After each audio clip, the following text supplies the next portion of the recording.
tahniah. Ya, hari ini saya akan menjadikan Datin kaya, richer by 5 million. You anggap saja you kaya, you richer by 5 million. At no cost. Kenapa no cost? Duit yang ini hanya perlu transfer saja. 78,000 satu tahun, simpan dalam bank nilainya berapa? Sama 78,000. You pindah pada AIA, nilainya jadi 5 juta. Boleh letak penama lagi. Letak nama suami boleh, nama anak boleh, nama wakaf boleh, mana-mana boleh. Jadi harta immediate 5 million. Sebab tu saya kata, you anggap saja hari ini you are richer by 5 million. Ya. Yeah.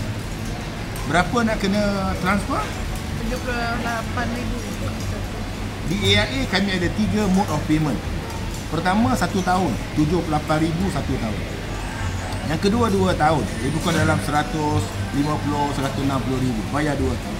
Yang ketiga bayar lamsam, 78,000 kali 10, 780,000. Tengok mata saya tak goyang, sebab apa? Sebab you bayar cuma 700,000. Saya bagi berapa? Kalau you sebagai businessman, you nak transfer 780,000, dapat 5 million, bagus ke tak bagus? Setuju? Setuju? Lamsam? Duit tak ada isu, betul? Betul. Tak payah fikir. Yes. Fully paid.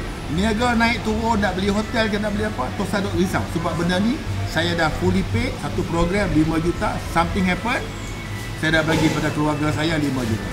Is it good? Yes. Bagus ke bagus sangat? Bagus. Pak Isi.